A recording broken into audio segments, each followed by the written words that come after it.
Hello and welcome to another episode of Comment Section. We are continuing our coverage of San Diego Comic-Con 2026. This is part 2. Last time we talked about things that were paneled and revealed at San Diego Comic-Con, and we're doing it again because there's more to cover. So, shall we get into it? But we're gonna make comment section history. Yes. Because we are gonna cover some news topics more from San Diego Comic-Con 2026. But I think we're gonna kick off with a couple of rabbit hole questions to kind of as a palate cleanser. Yes. Because, producer Paul has a strict rule. Don't go over 2 hours. And we really cut it close there with the last one. Yep. You guys got your money worth. Let's just say that. So, I guess at the end of the last episode, we talked about some finds, exciting treasure finds. Yeah. And here's a question I have to ask you. Have you ever bought something years later that when it first came out, you said, I will never buy this? But years later, you're like, yes, I'm going to buy it now. Like a movie, a book, a comic, an album, something where you were just so against it when it first came out. But then years later, something happened to make you say, I guess I shall get it now. Yeah, I'd have to think. It's not... this isn't the best example, and I'm wondering if I could think of a better example, because I wasn't, against it when it came out. But, I've been getting back into Pokemon games, the mainline series, and, real kick for quite a few months. And the only mainline games that I hadn't played were Pokemon Black and Pokemon White, the 5th generation. They came out in about 2012-ish, which was earlier. They came out earlier than that. That I was thinking of Gen 6, maybe 2008. They came out, but it was during a period where I was less into it, and I remember at the time thinking oh, these new Pokemon designs suck, and the older stuff is better. And I've long since come to find the designs good and endearing. I've heard good things about those games for years. So I don't know if I'd say that I was never going to buy this, but I found a good priced copy of Pokemon Black about a month and a half ago. I just finished playing through it, and I think it's one of the better generations of the series. It's a great, as one of the best villains in the series. It's a great story. It does have some of my favorite Pokemon character designs. So I can now finally say I've played every mainline game generation of the series. Oh boy, it's really good. Yeah. I don't know if I can think of it. I'll let you answer now. I don't know if there's a better answer that I would have, but yeah, I'll let you answer now. Oh yes. So, I talked about at the end of the last episode finding the treasure of those Ultimate Marvel books. Yeah. Right? I love the old Ultimate Marvel universe.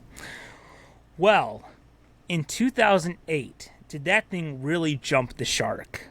With a book called Ultimatum. It is considered one of the worst comic books ever made. And part of it is because it kills off almost all your favorite characters in the most violent, stupid ways possible. It's basically a book full of shock value. Oh, okay. And in 2008, I said, no, screw that, I will never buy it. But then, it's been a while now. It must have been 2018, so around 10 years later, I'm flipping through the dollar bin, and I see that's in there, and I grab the whole set. All 5 issues, plus the epilogue issues, The Funeral of the X-Men. because they killed off all the X-Men. The thing where you think Spider-Man's dead and he turns out to be alive. The funeral for someone from Fantastic Four, and then the Fantastic Four breaks up. It's a terrible, terrible book. But I've got every issue of the whole series, plus the epilogues, and a few tie-ins, like an X-Men tie-in, some of the Spider-Man tie-ins. And like, it must have been a few years. Then a few years later, Ultimate Marvel killed off Peter Parker. And I said, I shall never buy that book. But then, a few years later, I found it in that dollar bin and I grabbed it too. Now, why did I grab those books, you may ask? And I still stand by Ultimatum. It's terrible. It is truly a truly terrible book. Now, you may ask, then why did you buy them? Even for $1. Like, when you add the whole series, plus all the tie-ins, plus the epilogues, why would you spend money on that? And there is a good reason. Because in 2015, they brought that series to the end, and I already had the book where Peter Parker came back to life. And once they did Ultimate End, it smashed together the Ultimate Universe and the Marvel Universe. So it was basically, that's how the X-Men came back. Yeah. I had the book where they came back. I needed the book that showed how they left. So, for context, I needed that for the set. So that's why I got those. Yeah. That did make me think of, I was trying to think of, do I own anything that I don't like? Like, that's not really, I don't think I have ever made that mistake. But I did remember that I do have something, just for the novelty of it, as a collector's item, of a truly awful movie. The 2000 Dungeons and Dragons movie. I do own that. Really? I own that on DVD. Yeah. Wow. Yeah. Yes, so many treasures. You know, not to open up a whole thing, but I've now had to debate about something. About if I can mentally consider something canon now. And I don't know how I feel. I think I'm kind of leaning one way. But obviously this summer we had Toy Story 5. Mm-hmm. It was a great movie. But then the question becomes, what to do about Toy Story 4? Yeah. Can you make that thing canon? And right now I'm leaning towards, I think that movie is so bad that you can't. I am kind of leaning towards, pretty bad. It's better just to remove it. And just go from 3 to 5 and say like some stuff happened in between. Yeah, it's like the gas leak year in yes, as it's called in Community, which is season 4. Oh yes. Yeah, that's the gas leak year. It doesn't count. It's not canon. Yes. And you know, I spent an unhealthy amount of time this summer thinking about it, but that's kind of what I'm leaning towards. Like, 4 is so bad. I think it hurts what came before. And I think if you say 4 is canon, I think it hurts 5. Yeah. So I think it's one of those ones you gotta just remove. Yeah. Guess so. Also, you know what I found out is pretty good? They did a Disney Plus short, Toy Story short, that talks about what Bo Peep did between Toy Story 2 and Toy Story 4. And it's set after Toy Story 4 because Woody's in it, and it's basically Bo telling him what happened. I didn't watch it because, like, it's after 4, who cares? Yeah. But I watched it, I'm like, you know what? It's pretty good. It actually does have some good comedy in there. Oh, interesting. So, yeah, it's worth a watch. Different, something else for the canon, I guess. Yes. Interesting. Yes. Yeah. Although I do have another rabbit hole to bring up. Yeah, another rabbit hole. Then we'll get into the news. Yes, then we'll get into our Comic-Con things. I don't know if I brought it up here before, but is there... And I know you've kind of given an example when you told the story of the Grinch. Yeah. Is there something that maybe you watched with a group and everyone else liked it and you said it sucked and it hurt everyone? That's something that I'm assuming happens to you a lot, but I I'm trying to think. Because I've historically been more positive about things in general. I don't know. I do remember being a lot more critical and negative about Solo with everyone I was with at the time. And even at first, I wasn't like that hating on it, but I was just like pointing out the things I thought were stupid about it, like how he got the name Han Solo and like this dumb little contrived things. That's all I can think of right now. By the way, I liked Solo. Yeah. You hurt me just now. I know. But not as much as you hurt me when you crap talk Star Wars Detours. I'm sorry. Not to bring it up, because I know it'll bring you PTSD. Oh, my God. Yeah. But, I do have one. And, I can bring up, because people will say, oh, you're just being Disney shills talking about Marvel this whole time. Yeah. You got your Disney Mickey Mouse hat on. It's the first one I could find. But, I could bring up a Disney park experience like that, too. But I didn't say it sucked.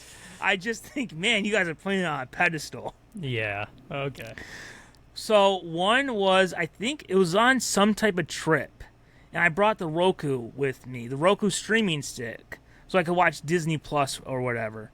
And at that time, they did the Disney 100 short. Do you know about that? They did I don't know. They did a short specifically for Disney's 100th anniversary. And there's this awkward cameo where like Snow White is giving like complimenting the girl from Wish, because they thought Wish was going to be a big hit, and it was not. Every time you go to a Disney park, the Wish stuff is always on clearance. Yeah. But basically, I watched it with my sister and my dad. We watched that short. And it's basically Mickey Mouse tells all the characters, we're going to go take a photo in front of the studio, okay? And it's nothing but a cameo fest. And it's like all you see are just moments. It's basically the characters walking outside the building. But the thing, it's 7 minutes of here's these characters, here's these characters, here's these characters, here's these characters. Watching it, 9 minutes go by, the credits end. And my sister's like, I liked it. My dad was like, man, that was really good. I'm like, that sucked. That was nothing but a cameo fest. Yeah. And boy, the look of hurt on their face. Oh, no. And just like, you're being too critical. And I'm like, no, I would like a little thing called plot. That's what I would like. Not gratuitous cameos. Yeah. Yeah. Wow. But, I mean, this next one almost borders on a Larry David type moment. Oh, really? Where we went to Disney World one time. Do you know the ride Soarin'? No. It's basically like the premise is like you go on this thing, you sit in a seat and it lifts you up, and you're pretty high in the air. And there's a screen that shows like you're soaring through like the world, like it shows like Egypt and the ocean, and it will like they'll play like they release smells so you smell what it is. Like you smell the dirt an elephant is about to throw at you. You smell the water or whatever. And so in that building that Soaring's in, it's got 2 other things, and there's like a couple restaurants. So it's actually a nice place. If you want to stay out of the heat, hit that building. There's 3 attractions in there. Okay. So we go out of that, and we're all sitting at a table, and my parents and my sister are like, oh my God, wasn't that that is one of my favorites. Everything about there is so beautiful. And then I'm like, it's fine. It's nothing special. Yeah. And dude, the look on their face, like I kicked a puppy or something. No. Just like the hurt. And they're like, well, what don't you like about it? I'm like, it's fine. It's a giant screen. Okay. And they're like, yeah, are you scared? You know, it's just you're just looking at a screen. I'm like, yeah, I know. I'm looking at a screen, and nothing really happens. And just the look of hurt in their face. Wow. Over that, where I just said it's fine, and then I said, but if they took it out, it wouldn't bother me if they closed it down forever. Wow. Yeah. Wow. Yes. So, happy D23, guys, everyone. Make sure to hit up Soren. Yeah. While you still can. Yeah. That's right. It's not terrible. It's fine. It's fine. But as I said, that got them all upset. It's nothing special. Oh, you know, I just remembered. Oh man, I was about to move on, and then I just remembered this. So I love these type of moments. Over this last week, a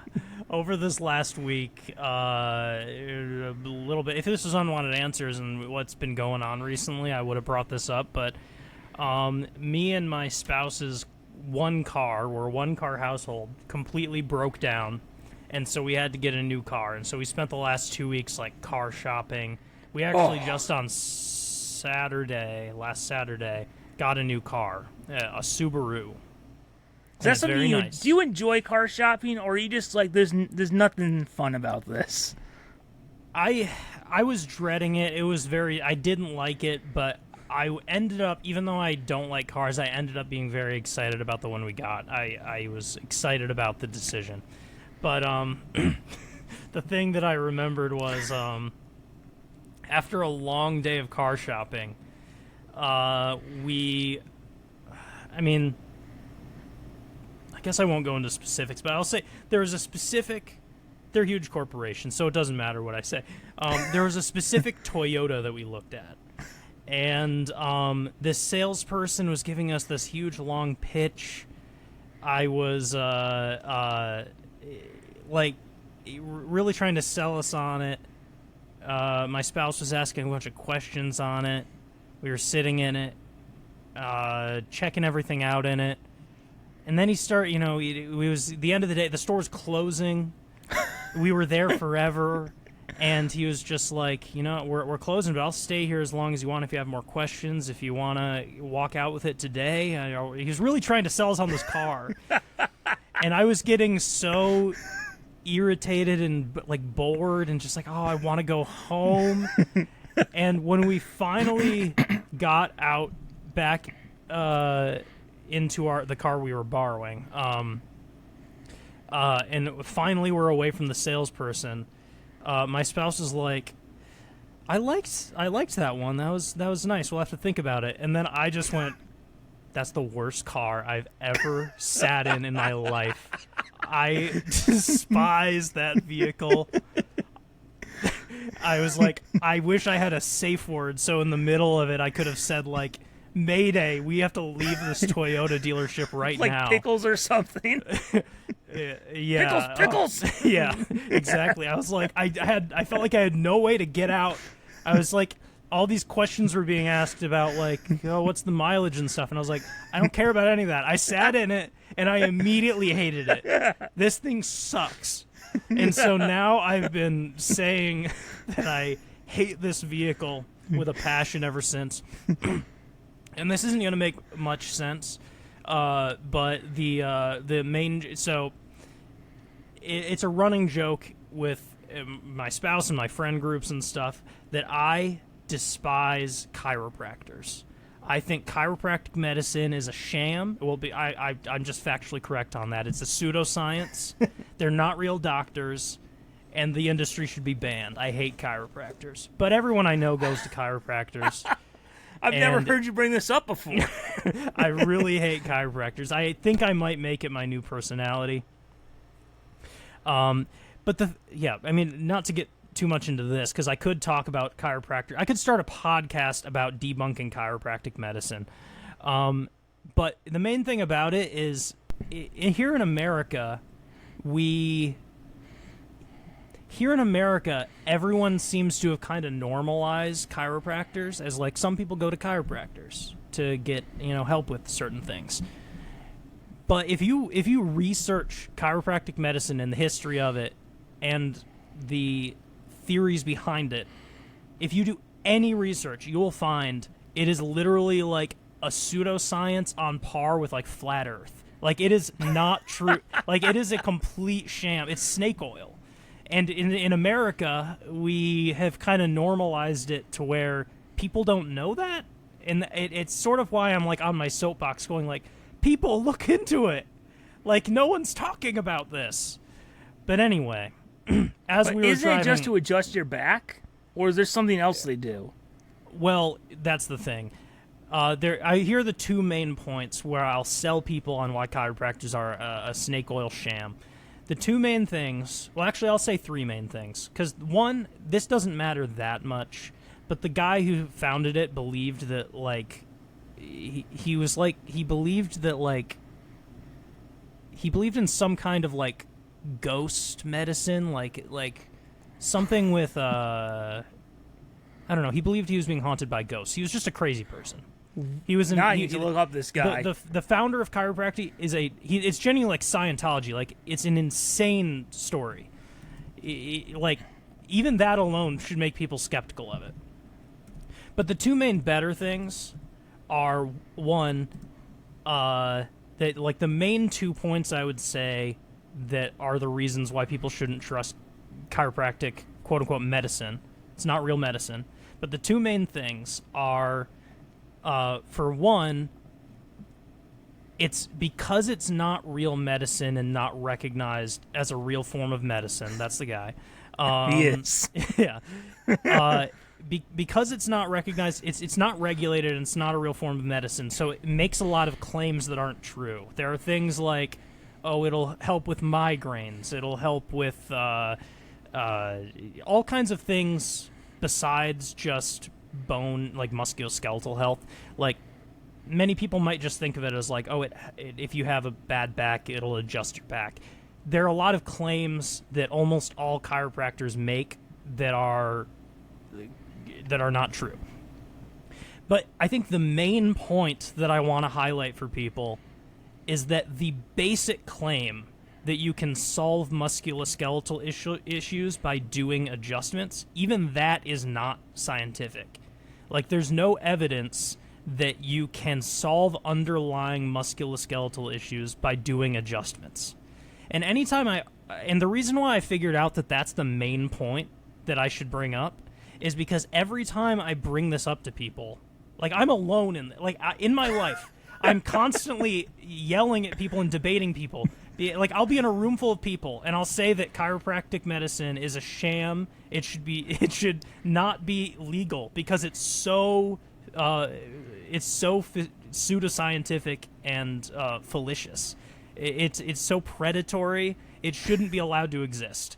And anytime I bring this up, everyone starts yelling at me with their anecdotes of like, well, I did it and it helped me with this thing, and like, oh, well, I don't believe in these things, but I just go there because I have a problem with my neck and it helps a little bit, so it helps me. People always have these stories about how it helps them, and like, and I found that when I was like, the start of it was started by this crazy guy who shouldn't be trusted with medicine. You should show a picture of him every time you bring up. Like, look at this guy. He belongs in an insane asylum. Exactly. When I bring that up, and when I bring up the fact that many chiropractors claim things that it can't actually do, and preventing cancer and getting rid of migraines and things that just are not like neurological things, like things that it absolutely cannot do, then people will be like, okay, like I agree with that. Maybe the person who founded it was crazy. Maybe there are a lot of claims that shouldn't be claims that they shouldn't be able to claim.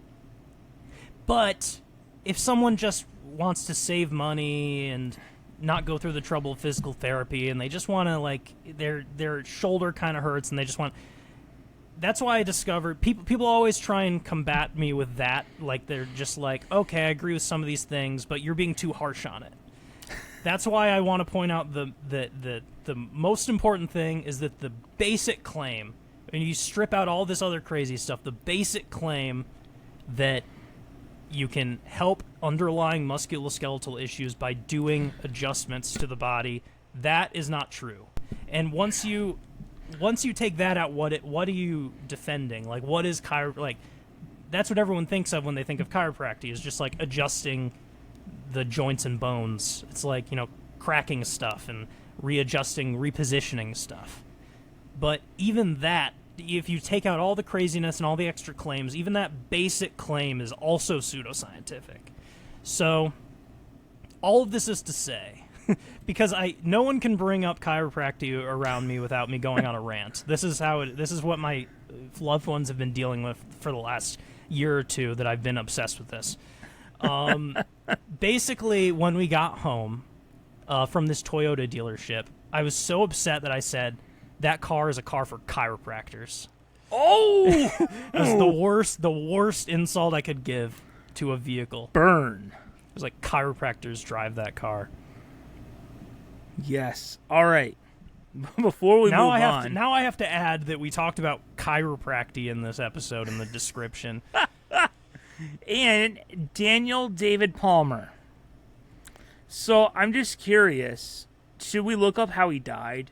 Because some of these crazy people, he only made it to 68. Wow. It sounds like he has a famous kid.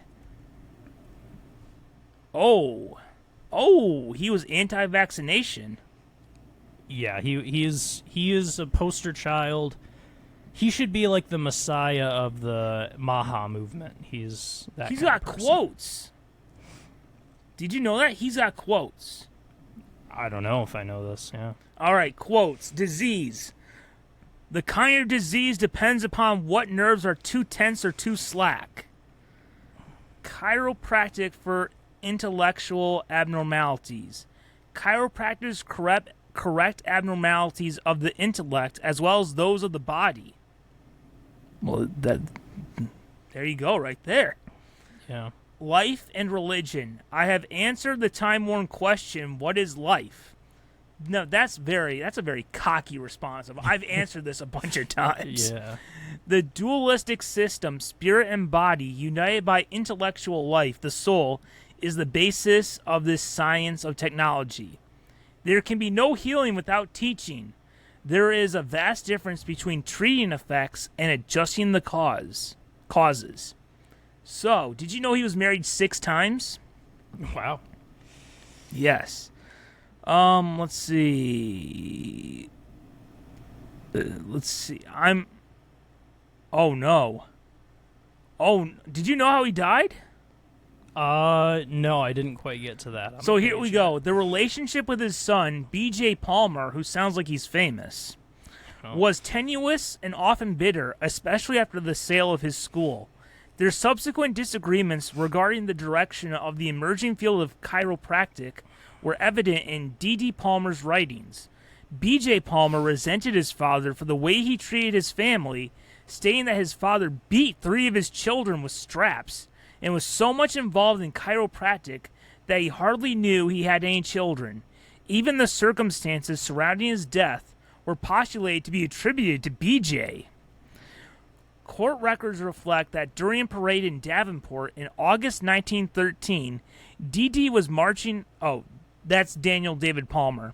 Yeah. D.D. was marching on foot when he was struck from behind by a car driven by B.J.? He died in Los Angeles, California on October 20th, 1913. The official cause of death was typhoid fever, though some believe it was a consequence of his injuries. Yeah, wow. Whoa. Oh, now I don't want to, just play into stereotypes, but, I mean, come on. Tell me that guy's not a murderer. I know. Look at those eyes. By the way, Look at those eyes. I found the thing I was thinking of with the ghosts. So he was considered a spiritualist, and Palmer, D.D. Palmer, said he came up with the idea for chiropractic during a seance when he got it from a ghost from the other world. He got the idea from a ghost. Wow. He also called himself a doctor and was not a doctor and was convicted of practicing medicine without a license and went to jail. So there's that too. Whoa. D.D. Or his name, Daniel.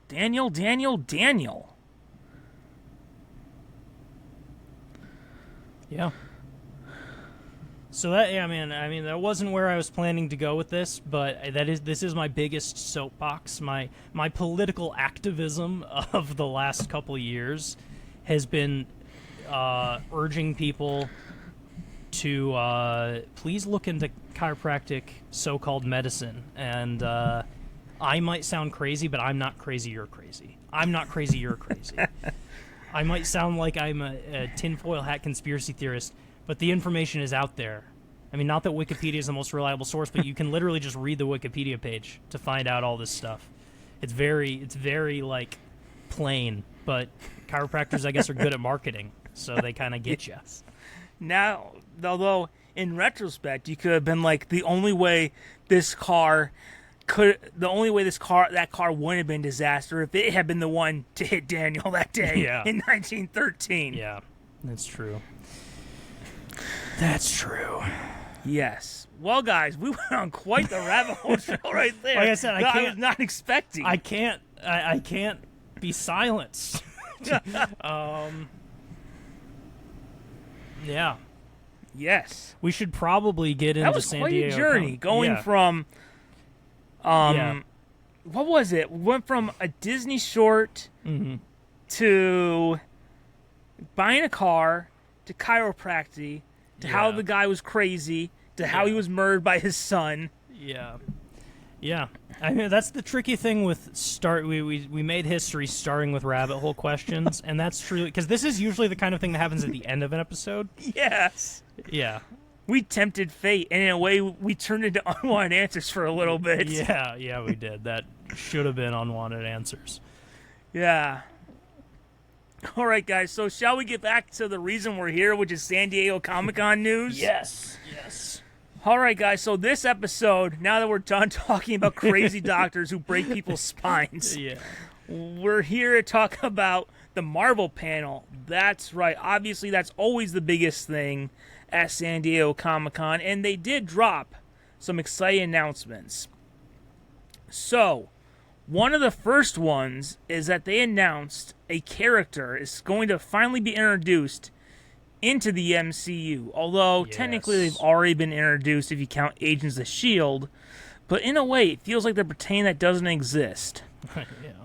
And that character is Ghost Rider. That's right. So, this comes to us through The Hollywood Reporter. At San Diego Comic-Con, Marvel announced a Ghost Rider movie. Now, there were a lot of announcements for this movie. Ryan Gosling will play Ghost Rider, a.k.a. Johnny Blaze. Sean Levy will direct. Now, for those of you who remember, Sean Levy directed Deadpool and Wolverine. And Jonathan Tropper is writing the script. Now, these three are already connected because all three of them recently worked together on Star Wars Starfighter, which will be released next year. And that's really the movie that a lot of Star Wars fans are really pinning their hopes on, of like, can this be the thing that brings back the franchise? Right. Now, previously, we had two Ghost Rider movies starring Nicolas Cage, which were released in 2007 and 2011. And ironically, Gosling's wife, Eva Mendes, played Roxanne Simpson, the love interest, in the first movie. So, the family is already connected to Ghost Rider. Why not? Let the whole family be connected. That. Yeah. Yes. Maybe he can talk her into making a cameo. Now, also, I alluded to Agents of S.H.I.E.L.D. That wasn't Johnny Blaze's Ghost Rider.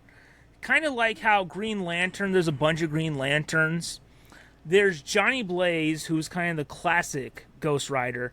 Agents of S.H.I.E.L.D. had a later version who is known as Robbie Reyes. That version of Ghost Rider appeared in Agents of S.H.I.E.L.D. Now, this new Ghost Rider movie is scheduled to be released in 2028. So it's going to be one of the first movies after Avengers Secret Wars in December 2027. So there's that. So, look, I know who Ghost Rider is. My introduction to Ghost Rider was actually an episode of the 90s Hulk animated show. So, I know who Ghost Rider is. I actually watched the first Nicolas Cage Ghost Rider years and years ago. Do I remember anything about it? No. But I did. Am I excited that they're doing Ghost Rider? Honestly, I don't really care. Like, this is probably going to be one I skip. But I do think when you look at Marvel's slate recently, regardless of the quality of these movies, we've had Fantastic Four, Spider-Man, Avengers.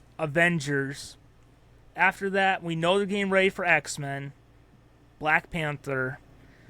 You know, he's not the most obscure character where, I mean, coming off of Spider-Man and 2 Avengers movies, you can't, and getting ready for X-Men and Black Panther, you can take a risk with a Ghost Rider.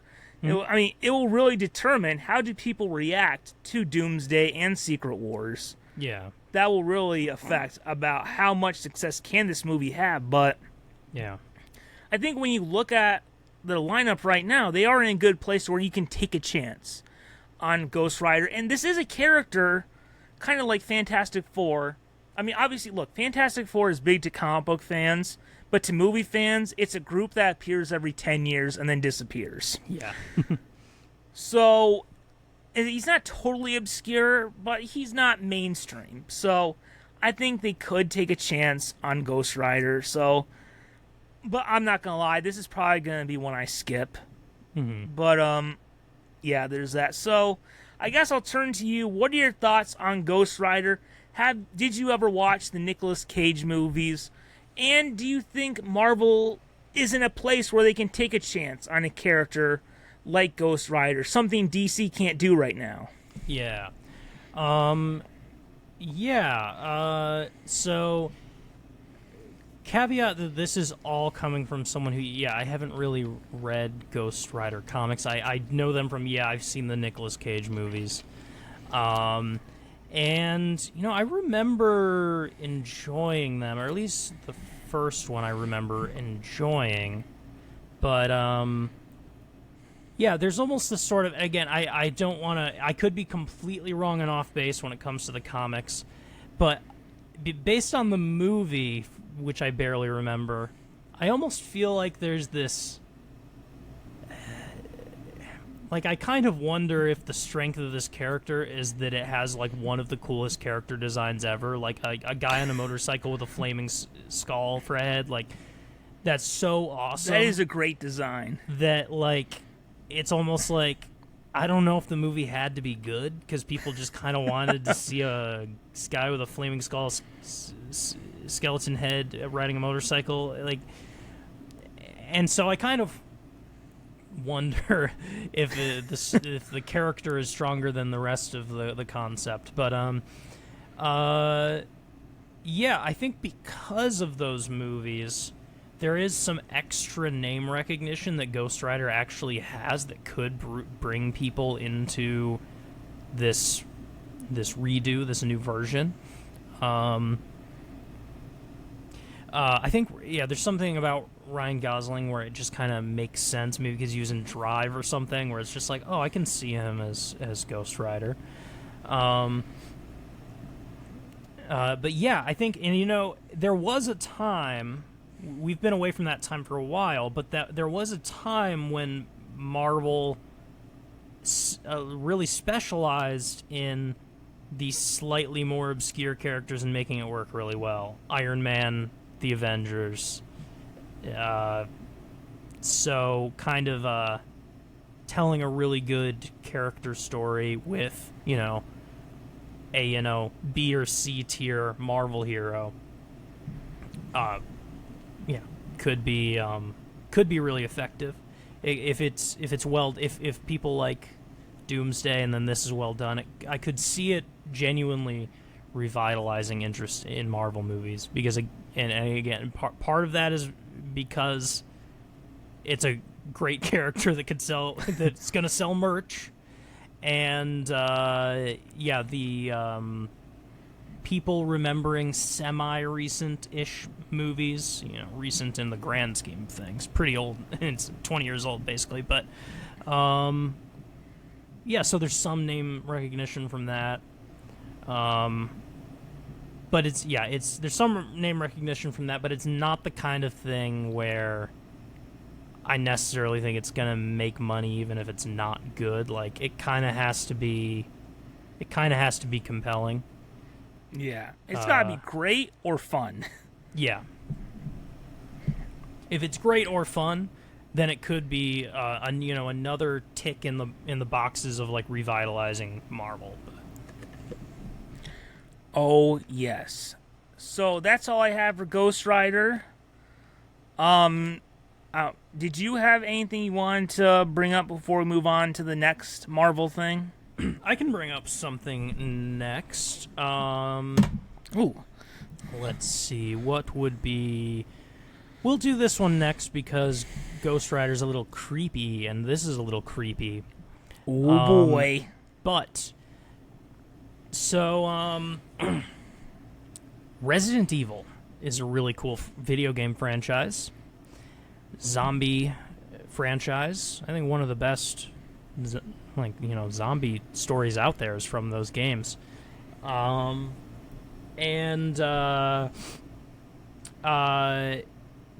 SDCC, there was more information about an upcoming Resident Evil movie, and a new trailer. So, at first, I actually my eyes kind of just skimmed over this bit of news, and I wasn't that excited about it because I've seen some past Resident Evil movies, and I don't think that... Maybe there's one I missed in there. There's been a lot of Resident Evil movies. Maybe there's one I missed in there that was good, but in my mind, none of the Resident Evil movies have been that good. They've been, at best, like, fine if you're distracted eating popcorn. Like, I don't remember them being that good, so I was just like, Resident Evil's really a better game series. They haven't made it work as a movie, at least to my recollection. But it's a great game series. It has a great story. And, Resident Evil 4 is, considered one of the best games of all time. I haven't played, all of them, but I've played 4. And I actually, in recent years, went and played 1, which is, pretty dated and very different. But I'm into that older style of game. And how old is 1? Atmosphere. Oh man, I bet it's a PS1 game, so I bet it's like mid 90s or something. I bet. So those graphics are going to be brutal. Yeah, which for a long time I wouldn't have tolerated because a lot of that era of graphics didn't age well. But in recent years, I played this game recently called Crow Country, and it's sort of a throwback. Okay, so Resident Evil came out in 1996. Oh, wow. And that's I would say 1996 might be the roughest year for video game graphics. It was new 3D, they hadn't totally figured it out yet, but the atmosphere of Resident Evil 1 is fantastic, and it's a little bit more of a, little more mystery than action, and I really like that about it. But anyway, here's what got me really excited about this upcoming movie, and I think it could genuinely be the first really great Resident Evil movie. Maybe they finally found the right formula. I hope they did. Because what caught me is directed by Zach Kreger. And Zach Kreger has directed 2, or really 3, of my... Oh, I'm sorry. Wait. I might have just gotten... Okay, two of my favorite recent horror movies. One is Barbarian, which was one of my favorite movies of 2022, and one of my favorite movies of last year, Weapons. Someone yes. Who is really, making some of the most loved horror movies of the last few years is who they got to make this next movie, which is just called Resident Evil. I forgot to... All I have is just this tab with this still of the main character running through bloody city streets. So yeah, Zach Kreger is a director where I'm like, the next thing they're doing, I'm paying attention to it. So it's coming out September 18, 2026. This new trailer was revealed. Whoa, that's pretty close then. Yeah, it's not far. About a month away. Probably that's kind of like the beginning of the horror movie season, kind of, Yeah. Fall. But yeah, the plot of it, from what I can tell, the plot is in the trailer actually excites me and makes me looking forward to it a lot more too, because some of these past Resident Evil movies, I kind of remember them maybe getting too much into the lore and Umbrella Corporation, and I don't know, but this one looks like a more grounded, like sort of possibly more character-driven sort of plot decision. It seems like it's mostly revolves around one guy trying to survive the night. He's like a medic, and sort of like one guy trying to deal with the very beginning of a zombie infection taking over the world. Maybe a little 28 Days Later, the original, where is kind of around the main character, kind of a similar thing. That I know that formula works very well for zombie movies. I like that a lot more than these sort of like World War Z big picture, like dealing with how it's affecting the whole globe. I like it when it's more of a small story affecting, like how it's affecting this guy, and a little more character driven. And so based on everything I've seen in the trailer, I like the premise. Seems like interesting characters, and it seems like more of a snippet of the Resident Evil world without feeling like it has to be like the Resident Evil movie that tells you everything about the lore from like 9 games or whatever.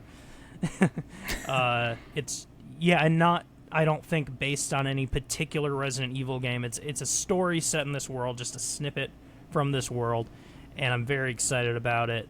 Resident Evil coming out in 1 month and 4 days.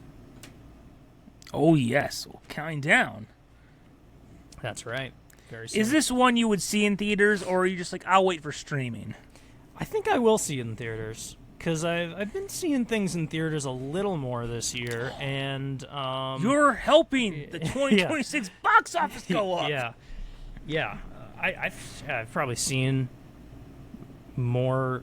The last time I've seen this movies in a year was probably back in 2017 when I saw it like 4 times, and also saw some Marvel movies and stuff. But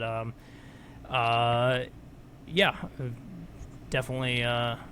So yeah, I think I could find a friend or two to go and see Resident Evil with. Yes, good luck with that. I don't think I could be one of them. It's scary. Oh, dude, I went to it. I was so uncomfortable the whole time. Yeah. It was. I was scared. I wanted the lights on. I was afraid. Makes sense. Yes. Makes sense. So shall we move on to the next thing? Yeah, sounds good. So, at the Marvel panel, obviously a big thing they talked about was Avengers Doomsday. That's right, which comes out less than 6 months now. Yeah. So, there's that. Now, I gave this disclaimer in the first episode. I'll give it here again. So, Marvel did show a new trailer at Comic-Con, but they didn't release it online. Now, there are descriptions of it available online, but as I said before, we're recording this on the day D23, which everyone kind of thinks that's going to be the day they release that trailer online, that same trailer online. Yeah. Which, if you're going to D23, you'd think you get something different, but it is what it is. So, I figured it might. I mean, again, I'm looking at time.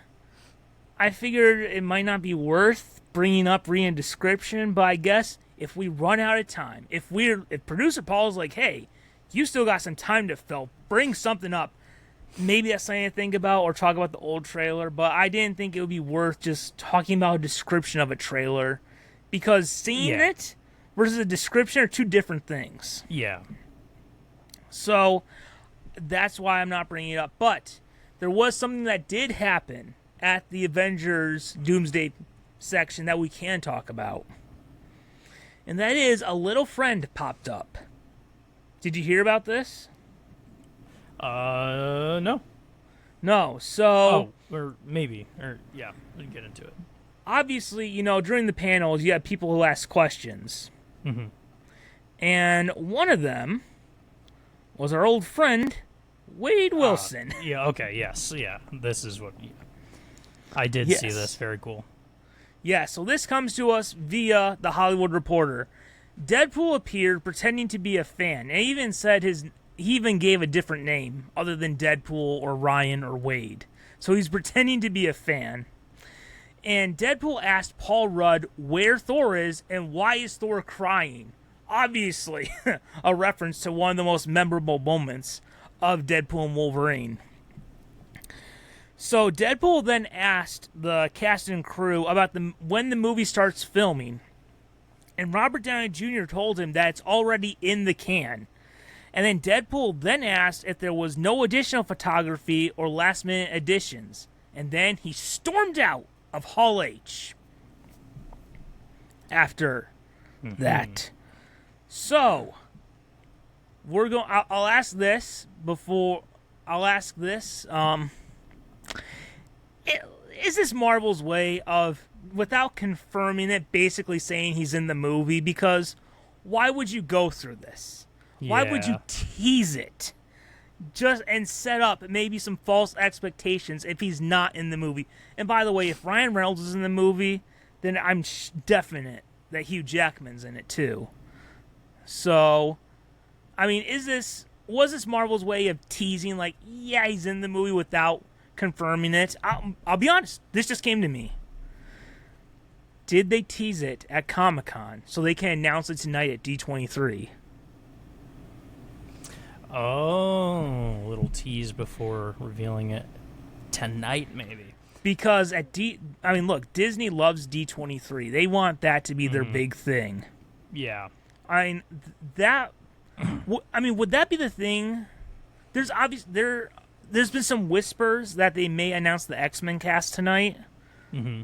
But, wouldn't that be a big showstopper to be like, all right, Avengers Doomsday, Ryan Reynolds and Hugh Jackman. Yeah, wow. That would be big.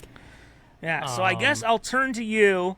First of all, I should say I thought that was a great stunt. And it really is a stunt only Deadpool can do. Yeah. That was a great stunt. Again, Ryan Reynolds continues to be a master of just having fun with the fans. So I guess what are your thoughts about this? And is Deadpool in the movie? Yeah. Well, as a new fan of denim, I like the denim suit. Very cool. Yeah, I kind of gotta agree. I really feel like if they did this, he's gotta be in it. Like, it just seems, Deadpool's gotten really popular. Like, because of these movies and because of Deadpool and Wolverine, he's become probably one of the most liked, Marvel, now MCU officially, characters.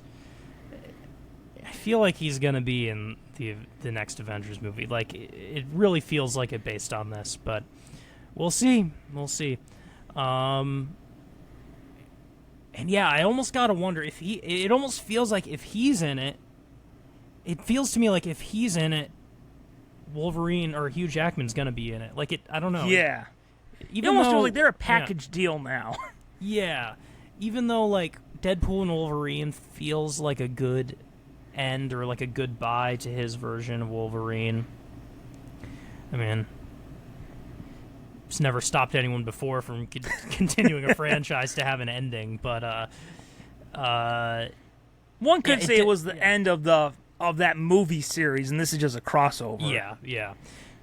Yeah. I now kind of think I would almost say I think there's like maybe a 30-40% chance that he's not in it, which is maybe a little generous. I don't know, because it just really feels like it. But I think if he is in it, Hugh Jackman's in it. Like, I almost kind of it's one or the other. Either they're both not in it or they're both in it.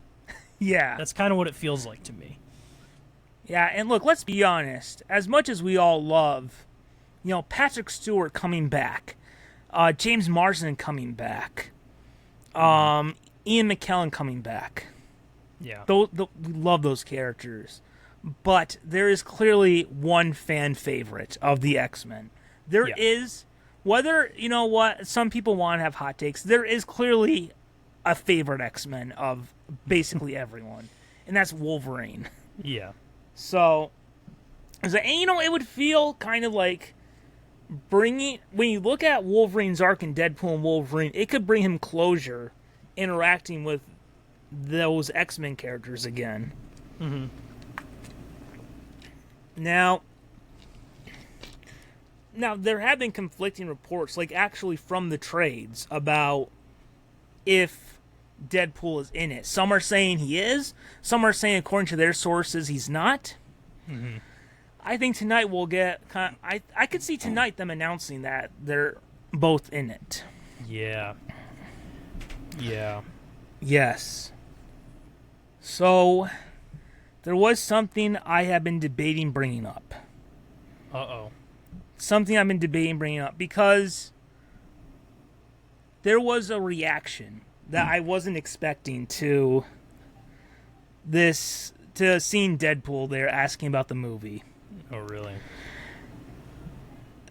And it involves an apparent leak of the Avengers Doomsday plot. Oh. So, I don't know if we want to bring up, because it's one of those things, like, it could be a spoiler. I personally don't think it is a spoiler. And in fact, I could bring you an apparent leak that contradicts that leak. I am personally curious to hear this. So what we could do is bring it up, but with a warning right now to probably skip ahead, 5 minutes if you don't want to hear it. You know what? Could I Google image, like, a spoiler warning? Oh, so people can scroll through and see, yeah. So scroll, scroll through until you don't see the spoiler warning image anymore. I'm sure you could Google image search and find a quick graphic. And just share your screen on the graphic. Spoiler image. But yeah. But like you said, maybe not even a spoiler, but some people maybe don't want to take any chances and don't want to hear anything about it, which maybe don't listen to a news show about the thing if you don't want to hear anything about it, maybe. But, just being cautious with different people's wishes because this on would be stuff. This would be a major spoiler. Okay. Let's see. Can I... Is that good enough? There we go. There we go. That's good. You can tell when we stop sharing the screen that says spoiler alert, you'll know you're safe. Yes. Okay. So, again, I don't think this is true, but I'm going to give a disclaimer, too. If you guys remember a year ago, we did our CinemaCon special where I said, there's apparently a leak where Lex Luthor in the new Superman movie takes Superman to a pocket dimension, and there's these monkeys on computers writing super shit. And I said, there's no way it's in the movie. Even James Gunn wouldn't sink that low. And, well, we know how that turned out. Yeah. So, I'm just giving that disclaimer. Okay. So, I personally don't think this is true, but it could be true. And I've seen a lot of people talk about it. So, I'm going to say it. I'm going to say it's a major, major, major spoiler. Okay. So, there are some leaks going around that say that the movie begins with Tobey Maguire's Spider-Man. Oh. So, and by the way, the reaction is that people were upset seeing Deadpool there, and that Deadpool might be in the movie. Oh, okay. The reaction is, apparently, according to these leaks, the movie begins with Tobey's Spider-Man, and it begins with Tobey's universe is destroyed. Tobey witnesses his world being destroyed. Okay. Apparently, in this leak, there's a scene where Deadpool kills Tobey's Spider-Man. Oh. To which I don't think that's true, because why would Deadpool do that? Yeah. That seems so random. Yeah. Yeah, why? Yeah. Yeah. And hypothetically, if you know the story is Secret Wars, it can be undone at the end. Yeah. It's just, it would be like, really? Is Doomsday just going to be shock value then? Right. So Yeah. people were very upset about that. About seeing Deadpool being like, oh my god, this is the mother effer who's going to kill Tobey Spider-Man and my childhood. Now, I will also say there is an apparent thing going around that contradicts that. And that in Avengers Secret Wars, a subplot is that Tobey's Spider-Man teams up with Hugh's Wolverine, and they have to go on some type of quest together. That's another thing going around. Mm-hmm. Now, look, I personally don't think the leak is true. That leak is true. Because, number one, I think Spider-Man No Way Home made almost $2 billion. If you do something like that with Tobey Spider, are you really going to close that door? Are you really going to close and say we can never do that again? I think, two, I don't think Sony will allow it. Because I think, look, we've had 3 Spider-Men. I think clearly in Sony, I think Tobey's clearly at Sony the most beloved one. I think there's clearly a special spot they have for Tobey's Spider-Man, and I think they want to leave the door open, maybe one day doing a Spider-Man 4. I do think with Sony, I think that's important to them. Right. And I also think that, look, if you're Marvel, you got to know the place you're in now. You kill off Tobey's Spider-Man, there's no recovery from that. Mm-hmm. You will never recover from that. You will lose fans like that, because that Tobey's Spider-Man transcends Marvel.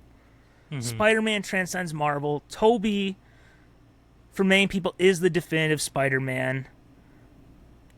Like, that could stop the movie from making $2 billion. Mm-hmm. And again, people were upset, even though George Clooney is the Michael Keaton version of Batman. People were upset about that the Flash showed Michael Keaton's Batman dying, and they changed the ending to show George Clooney instead of Michael Keaton, even though they're the same version. Yeah. So there's that. So I don't think that's true. I think Marvel has to know, we do that, we won't recover from that. But I've just been seeing people talk about it over, and specifically at Comic-Con weekend, people talked about that over and over and over. And it's just like, I think they know they won't recover from it. They don't want to close that door to not using Tobey Spider-Man again. So I don't think it's true. I also don't think that the other leak is necessarily true, but there's that. So I guess any thoughts about the reaction to that? Because to me, I hear that, I don't think it makes any sense. Yeah. I mean, see, this is the first thought I have with a lot of these things, which is just like, I really don't think that Tobey Maguire or Andrew Garfield's Spider-Man are going to be in this at all. I feel like they already kind of did that, and there's going to be so many characters already. But every time I think something like that, I'm always proven wrong. Like, they will milk every character they possibly can. That's what I've learned, is that, Because to be honest, I never thought that they would even do a multiverse thing where they bring back Tobey Maguire's Spider-Man and Andrew Garfield's Spider-Man, because I thought it was like, surely no one does things that fan servicey. But I'm always wrong about this kind of thing. So maybe I would say if it does happen, I would have to imagine it's definitely undone by the end. But yeah, it would be kind of a shock value thing. Yeah. It ultimately feels too far-fetched to be true, but yeah, never know. I could see them trying to find some element of shock value to add to it, but I don't know. Yeah, I don't see it happening, but that was a thing going around, so I almost felt like we had to address it. Yeah. And I was going to turn to you and be like, do you want to know this thing? Because obviously that would be a major spoiler if it did happen. Yeah. And again, you hear leaks that like, oh, he's going to team up with these characters or these characters. Yeah. One thing that makes it feel like not a major spoiler is that I will still be shocked if that happens. Like I will be like, what? That's real? Yeah. One thing I will say that I've seen people bring up so much that it makes me debate is that Toby's in the opening scene. That's why I keep hearing a bunch of people say, and look, there are people who, they're insiders who pretty much know the plot and will say like some of what you're seeing online is true and some of it isn't. Yeah. So there's that. I don't know. I almost feel like, Chris Evans coming back was reported months before those Avengers Doomsday trailers, right? Yeah. Because you have a lot of people. You got actors, crew members, PR people at the studio.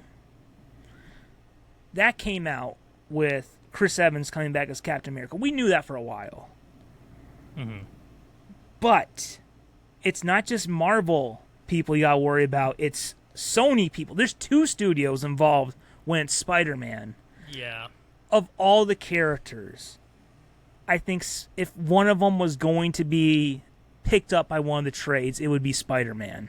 Yeah. Because you have both people at Sony and people at Disney working together. Sony's got to approve everything. I think that would be the one to get leaked out. You could keep Hugh Jackman more of a secret because it's just Disney you have to worry about. Mm-hmm. With Spider-Man, Sony, and Disney, I think that would get out more. Yeah. That makes sense. Yeah, so that's pretty much... I think we're done with our spoiler talk for something I don't think is going to happen. Yeah, but just in case. Just in case, and I felt it was important to ask you first. I did ask you first, is this something you want to know? So, there we go. So, our spoiler warning is gone now. Okay. All right. Did you know there's a movie called Spoiler Alert? No. That's mostly what came up when I Google imaged it. Interesting. Huh. Well, so, anything else on that? Or on Deadpool? Well, yeah, on this topic, whatever topic we were on. Yeah, we were talking about Deadpool. That's all I had for Deadpool. Okay. And then, I don't know if you had anything you wanted to bring up next. Yeah, I'll bring up another story, and it's the last story I have prepared. Oh, and then the next one's SDCC. the last story I had prepared. Oh, cool. All right. So, let's see. All right. Next thing. It's interesting. The last one I brought up was I was interested mainly because of the director. This one I'm also interested in mainly because of the director and showrunner. So, for years and years on this show, I've been raving about all of the miniseries works by Mike Flanagan. That's Starting with 2018's The Haunting of Hill House, The Haunting of Bly Manor, Midnight Mass, which to me are the 3 GOATs, the 3 10 out of 10. Some of the best TV I've ever watched for those 3 shows. And then there have been a couple that I'm just like couldn't get into as much, but still great though. Mike Flanagan also has many movies that I really like. Ouija, and when I saw that his next miniseries, and by the way, he was kind of a Netflix staple for a long time, Netflix exclusive miniseries. Now he's moving to Prime Video with a new horror-ish miniseries. When I saw that he was doing Stephen King's Carrie, I was very intrigued because I think, it's interesting. Well, actually, first let me share. So the news is that at SDCC, new trailer revealed and some discussions about the upcoming miniseries. But, so the 1977 movie Carrie, which was made not that long after the book, Stephen King's first book. That's his first book? Yep. Carrie. Wow. Is it as thick as the others, or is it It's very smaller? short, actually. It's actually notably short because most Stephen King books are very long. So the thing I found was the 1977 Carrie. I think it's one of the best horror movies of all time. It's a character-driven story about someone driven to, we'll say, madness, and sort of an allegory for like puberty and all these things. It's an amazing story, and the very interesting thing though is, in some ways, I kind of actually, this is like a rare thing. Usually it's the opposite, but I kind of think the 1977 movie is better than the book, maybe, because the movie has a lot of atmosphere and it basically tells the exact same story. It's like an extremely faithful adaptation because the book isn't that long, so it didn't have to struggle and like cut a bunch of stuff out like you have to with a lot of other things. The book was kind of just, it almost felt like a novelization of the movie because I read it after I saw the movie. So I was like, okay, I didn't really get anything new. There's one thing different about the ending, but for the most part, there isn't a lot new that you get, and the movie tells it very well, and with good visuals and stuff. And there's a lot more tenseness, and it's more visceral because it's a visual medium. So I love the movie. The original Carrie, I think it's amazing. So it's a great story. Now it's actually been in talks for a very, very long time of making Carrie into a miniseries. And I think it said since 2002 there was almost a miniseries of Carrie. I think it's interesting that it's like finally happening now, and now we have this Mike Flanagan running it, who is kind of the master of horror miniseries. It's going to be 8 episodes, premiering on October 7th, 2026. Not too long from now. But, Carrie is played by Summer H. Howell. And so because this is going to be 8 episodes, I assume about an hour long or something, that's going to be very different than like an hour and a half long movie based on a short book. So there's going to be added stuff. It's going to be interesting to see how they do that and where it comes from. Is Carrie a one-time book, or are there any sequels? There's just one, but there was a sequel to the movie Carrie. So I believe it sounded like there's probably a combination of like maybe taking some stuff that worked from the sequel. There was a TV movie remake in like the early 2000s, and then another remake in like maybe 2011-ish. It's been remade many times. So I think they maybe they'll take stuff if there's anything added in any of those movies and in the sequel. I don't know. I think Stephen King is involved in some way, so maybe there's something there of adding more.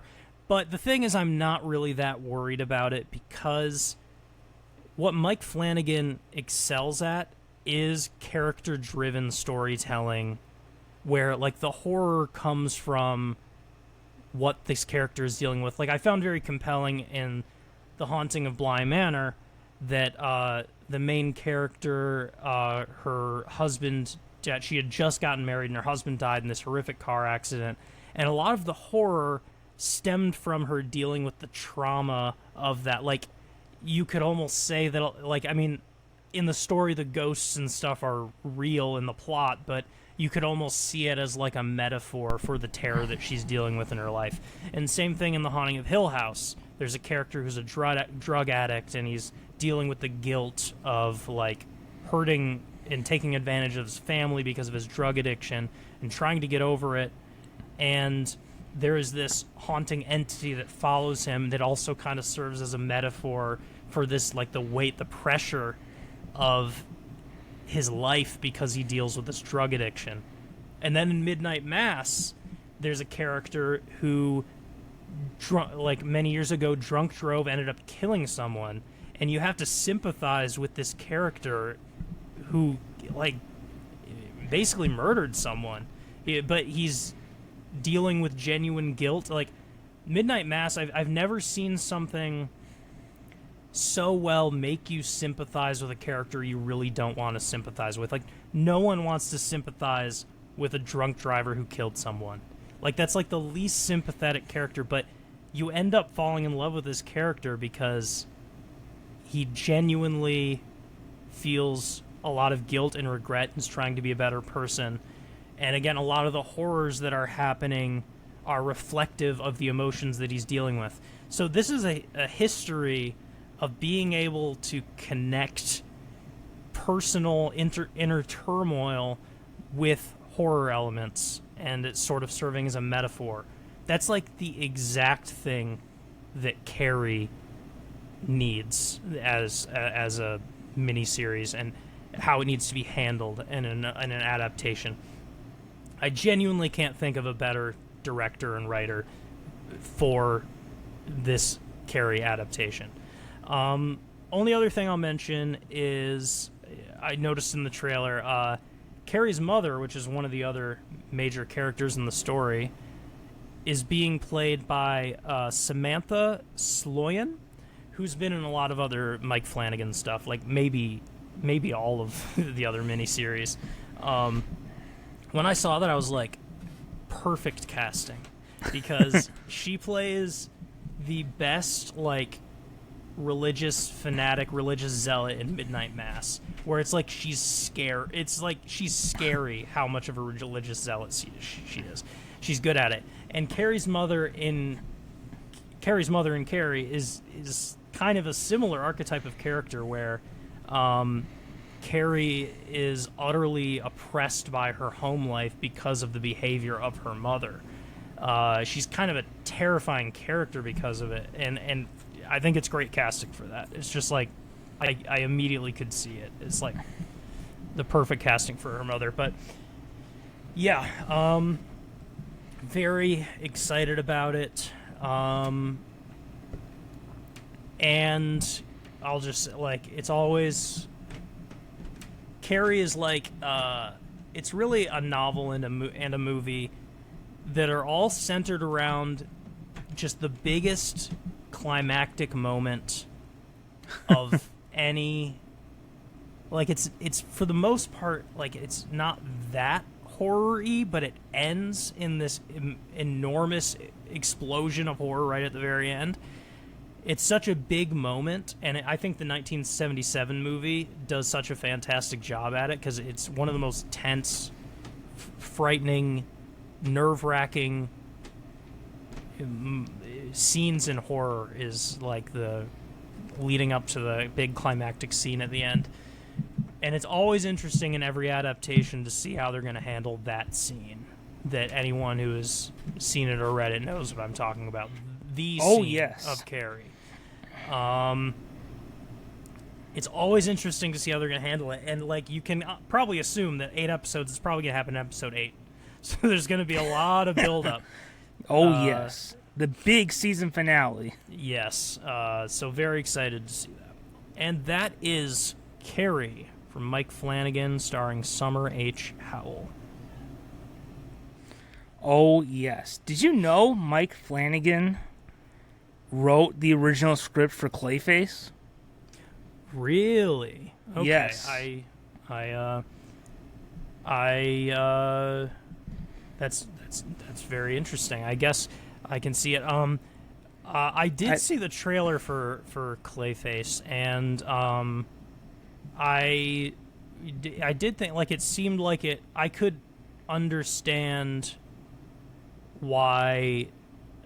I can understand why Mike Flanagan would be a thought in it, because it does seem very character driven. Yeah, let's see. Interesting. The guy. I think they got someone to rewrite it too. Yeah, it looks like screenplay written by Mike Flanagan and Hossein Amini, who did The Snowman. It's a bad movie, but Whoa! But I don't know that really is just man, Clayface, man. I don't know that it's his fault though. It has like weird editing and stuff. Like it's not necessarily his fault. Very bad movie though.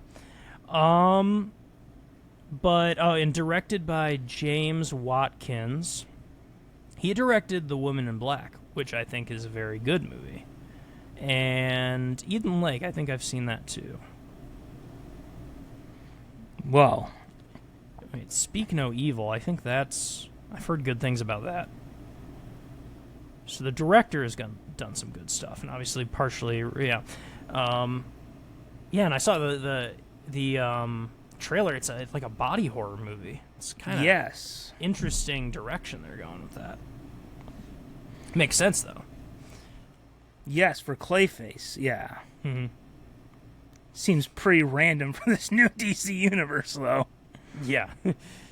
Yeah, I almost kind of forgot that it was...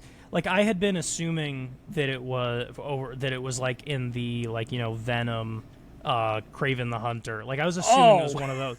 Like, for the longest time, I was assuming it was one of those. And I'm like, no, wait, it's part of the new DC universe. Yeah, a lot of people thought it was... apparently, I heard it was originally supposed to be connected to The Batman.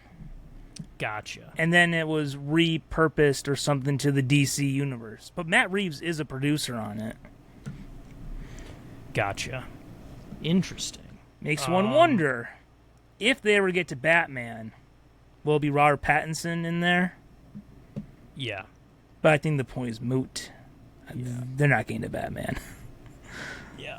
Oh, I realized I said Marvel once. I meant like Joker, like like a DC spin-off standalone. Like I kind of forgot that we're rebooting. This is new. Yeah. Yeah, this Clayface is connected to that Superman. Yeah. Yeah. All right. So I guess we'll move on to what ended the Marvel panel. All right. Yes, that's right. So, Marvel ended strong. It ended with what was going to be the big thing, their showstopper. And they ended with two big announcements regarding Black Panther. And that is that, number one, Black Panther 3, and we've known this for a while, Black Panther 3 is coming, and we know who our next Black Panther actor is going to be. Yes. That's right. So this comes to us via The Hollywood Reporter. Marvel announced that Black Panther 3 will be released on December 15th, 2028. Now, let me just bring this up real quick. Wow. So, yeah. Feels like so long. Yeah. And, again, it's going to be one of their first movies after Secret Wars then. Yeah. So, Ryan Coogler is returning to direct, and they announced that the new Black Panther is going to be, because, remember, in Black Panther Wakanda Forever, Shuri took the mantle of Black Panther. Well, in this movie, a new character is taking the mantle, and that is T'Challa 2. That's right, who will be played by David Jonsson. Now, for those of you who didn't see or forgot, because it's been 4 years since that movie came out, T'Challa 2 appeared as a young child in a post-credit scene of Black Panther Wakanda Forever as the son of Chadwick Boseman's T'Challa and Nakia. So, we last saw him as a kid. Obviously, something's going to happen in Secret Wars to make him age really fast. Or maybe it's... No, they're probably going to keep him the same. But, yeah, Secret Wars, something's going to happen to age him fast. Now, Jonsson previously appeared in The Long Walk and Alien Romulus. Now, Kevin Feige told Empire that Coogler told him he wanted Jonsson as Black Panther a month and a half before they were going to start the official searching process. Coogler later had a meeting with Jonsson, and after the meeting, Coogler called Feige and said, "He's the guy. He's the guy. I felt it. I felt it in my soul. He's a good man, and he's the next Black Panther." Now, when this announcement came out at Comic-Con, Jonsson had been cast as the new Black Panther for 6 months. So this is something they've been saying on for a while. Wow. So, and at the panel, Jonsson, obviously, big applause. You know, people really were supporting this guy who has to step into the boots of Chadwick Boseman and saying, thank you to this amazing family, and I have the honor and privilege and the blessing to join. So, and also, according to Variety, Winston Duke, who plays M'Baku, and Letitia Wright Shuri will also star in Black Panther 3. So, with David Jonsson, it almost was wondering, is it the movie going to be a time jump? But we're still going to have Shuri and M'Baku, so clearly it's not, we're not jumping into the future, it's that T'Challa has aged now. Mm-hmm. Now, there are two ways of looking at this. It is a little bit of a cheat to have it be T'Challa 2 and have him be the son of Chadwick Boseman's character. But it's also like, I guess it's close enough. T'Challa's back in the MCU now. And I personally think that it's not going to be written like Chadwick was the real T'Challa and that David Jonsson is a new character. I think essentially he's going to be written as a reboot of the character, basically. And, you know, kind of like, it is kind of the same thing of, all right, we have a T'Challa who is assuming the throne of Wakanda and the Black Panther mantle after the death of his father. That's the Black Panther story. So, it is a little bit of a cheat. I wish they would have just said, all right, T'Challa, we're recasting T'Challa, but it's close enough. I think they are going to be, I think it's going to be like going from Toby to Andrew, or from Ben Affleck to Robert Pattinson with Batman. I think they're going to write them basically as a rebooted version of the character. I think that a lot of the Black Panther story will be used with David Jonsson. I could almost see David Jonsson being the one to one day eventually marry Storm of the X-Men, which is what happened in the comics. So I think this is a really smart decision. I think it's something that the franchise needed, because the MCU for a while didn't have Steve. You know, Tony's gone for a while, but he'll be back in Secret Wars. That's not official, but like, Secret Wars logo, it's Iron Man's colors. Iron Man will be back. And losing Black Panther really hurt the MCU. I think bringing the character back is important. He is one of the core, not just of the MCU, one of the core Marvel characters. So I think that it's a really good decision. And I think had Marvel delayed Black Panther 2, I think that they would have come to this decision naturally. But I think there was kind of like a grieving process. They weren't ready, but they wanted to keep it going as an honor to Chadwick. And they did that. But now it's time for the character to come back. And I haven't really seen David Jonsson in anything, but, you know, hearing that talk, that the fact that Ryan Coogler trusts him, that's good enough for me. I'm looking forward to seeing what they do, and I'm glad that, even though it's a little bit of a cheat, T'Challa is back in the MCU. So, obviously, this was a very big thing. So, what are your thoughts about, I guess it can be two separate things. Yeah. Black Panther 3 coming in, is it December? I think it's December. Yeah, December 15th, 2028. And what do you think about David Jonsson as our new Black Panther / T'Challa? Yeah. So yeah, this is exciting news. I personally don't even care, like, thinking of it as a cheat or whatever. I don't care. I think this is a perfectly fine way to do it. It has felt like the Avengers and the Marvel Cinematic Universe has been lacking, the presence of Black Panther. I think there's just such Chadwick Boseman is just such a loss, and like we talked about, like I agree, like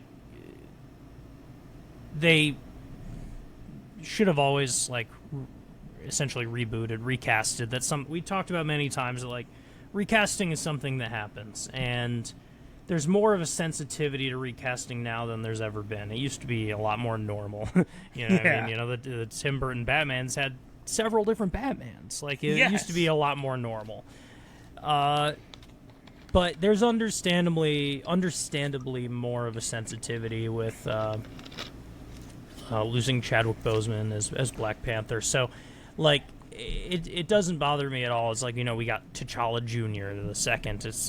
It makes a lot of sense, and I agree that it'll probably be essentially treated as a reboot. He is T'Challa. He is he is T'Challa. So yeah, I think it'll be treated like that, and it'll be a great addition to have back in the Marvel Cinematic Universe. It feels long overdue. It feels unfortunate that we have to wait 2.5 years basically to finally get it. But I think it's the right call, and I think the way they're doing it makes sense. Oh, yes. Now, question to ask. David Jonsson was cast 6 months ago. Mm-hmm. You think he's in Doomsday, or do you think he's in Secret Wars? I could see it where he's not in Doomsday, but I could see him being in Secret Wars. That's where they introduce him. Kind of like how they introduced Chadwick Boseman in Civil War. Yeah, definitely. Yeah, I could see that. If it were in Doomsday, I more think it's in Secret Wars. But if it were in Doomsday, maybe like, not in costume or anything, just like this character exists, just a quick, like almost like a cameo. Yeah. But yeah, so that would be the most I could possibly see in Doomsday. By Secret Wars, I think introducing him in some way would make a lot more sense. Oh yes. So it sounds like we both think this is the right call for Marvel to do. Mm-hmm. Great to have Black Panther back. And I think that's it for all our segments. Yeah, it is. We did it. Yeah. So we got through the little bit more we had left. Luckily, I padded the time with the chiropractic thing. Yeah, that's true. Yeah, Paul was sweating like, you guys don't have enough. What controversial thing can you bring up? Chiropractic. That's what we gotta do. Yeah. We know what that means. Paul was trying to keep me from talking about. Paul was like, "Do not bring this up." But sometimes you gotta rebel. And he texted us that in his chiropractic session. He said, "D.D. Palmer is my idol. I'm gonna grow a beard just like him. I hope one day my son hits me with a car just like him." Yeah, that's his dream. Yeah, man. One day we're gonna click back on this episode in a few years and be like, We talked about that guy in a Comic-Con special? What? Yeah. Yep. Crazy, crazy times. But you know what that leads us into? What's that? Got some More rabbit hole we could always do. More. More. That's right. Rabbit hole? That's right. And we have no idea where this could take us. Yeah. Did I tell a story on here? Or was that... No, that was pre-recorded. I guess I'll tell it on here again, and you can pretend like I'm telling you for the first time. The story about how... Now, I have an aunt I have not seen in like 20 years. Yeah. No contact, nothing. And the only contact is that my sister had her on Facebook. And we found out that she got married to this truck driver, and I would always call him Uncle Ken. I've never met Uncle Ken, okay? Never once had an interaction, but I always call him Uncle Ken. Obviously didn't work out, and they got divorced. And then recently I brought it up. I was like, you know what? It sucks not having Uncle Ken in my life, but it's nice to know that out there he's driving his truck, you know, making his stops, and maybe one day I'll bump into him again. And then came this awkward pause, and my parents said to me, you know he's dead, right? I said, what? Uncle Ken is dead? Are you serious? When did this happen? And they're like, about 10 years ago. 10 years ago? Uncle Ken's been dead for 10 years, and no one told me? Wow. You didn't know him. We didn't think it was a big deal. Yeah. Yeah, Uncle Ken, this one's for you. R.I.P. Uncle Ken. Yeah. We'll pour Some one out for him. Some may say you died a decade ago, but to me, it just happened. That's still raw. Yeah. All right. Here's a question I've been wanting to ask for a while. Some may say this is the dumbest rabbit hole question I've ever asked, but I think it's a valid one. You know the movies Lincoln and Pearl Harbor? Yeah. Okay. Yeah, I'm aware of those movies. Yeah. Yes. Are they canon to the MCU? Okay, that is the most unexpected question. Wait. Oh, well, because they're actual things that happened. Yes. Is that yeah. Yes. I would probably yeah. Yes. Yeah. I would say so too. I would say, yeah, they're canon It's to the part MCU. of the next time you watch through the MCU, you should add in Lincoln and Pearl Harbor. And Pearl Harbor. That's what you gotta do, guys. Yeah. I mean, for that matter, I mean, wouldn't you also be able to add, like, Schindler's List or, like... Yeah, that's true. That's another one. See, you thought the MCU was hard to catch up on before. Yeah. We're really opening it up. Yeah. What else could there be? The John Adams miniseries on HBO, you got to add that before you get to WandaVision. I recently saw Saladin the Victorious, which is this old, maybe 60s movie about the Crusades era. Oh, there you go. So there you go. Yes. A little debate about if you could add the Odyssey there. But, I mean, well, Thor. Wait, Hercules is in Thor. Spider-Man's in it. Spider-Man's in the Odyssey. That's true. It could be a distant relative. Batman's in the Odyssey. Oh, that's true. Not that that makes it in the MCU, but it's in both the MCU and DC. Oh, that's true. You gotta add to both of them. Yeah, and MJ's in it, right? Yeah, isn't Zendaya? Yeah. Yeah. Zendaya's having a really big box office year. Plus, she's going to be in Dune 3. Yeah. Oh, I saw a funny post recently that was like, you know what actor's been in 4 movies that made $1 billion? The guy who plays Ned, what's his name? But yes, no. Jacob Barcelon. Yeah, and he was just like, this is the reason, this is the formula for why these 4 movies made over $1 billion. It's true. He's the common thread. Yes, that's right. Yeah, and Spider-Man's gonna be the next movie to make $2 billion. Brand New Day will. Oh, is it on track? Like almost there? Oh, like this weekend. Oh, okay. Wow. I mean, just think about that. Brand New Day is making $2 billion. Think how much No Way Home would have made had it not been in that pandemic time. Yeah, wow. Yeah, that's crazy. Yeah. All right. What is the point of view on a media franchise that really only people from your generation would have? Okay.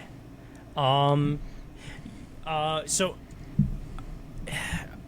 I think there's got to be a better answer for this, but one thing that comes to mind, because we're sort of in this, if we were to look at like the micro generation we're in, it's late millennial, like right at the end of millennial.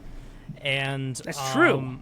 And so there's a lot of things in the older millennials, maybe even like Gen X, are nostalgic for that I have no frame of reference for, like that just did not hit me at all.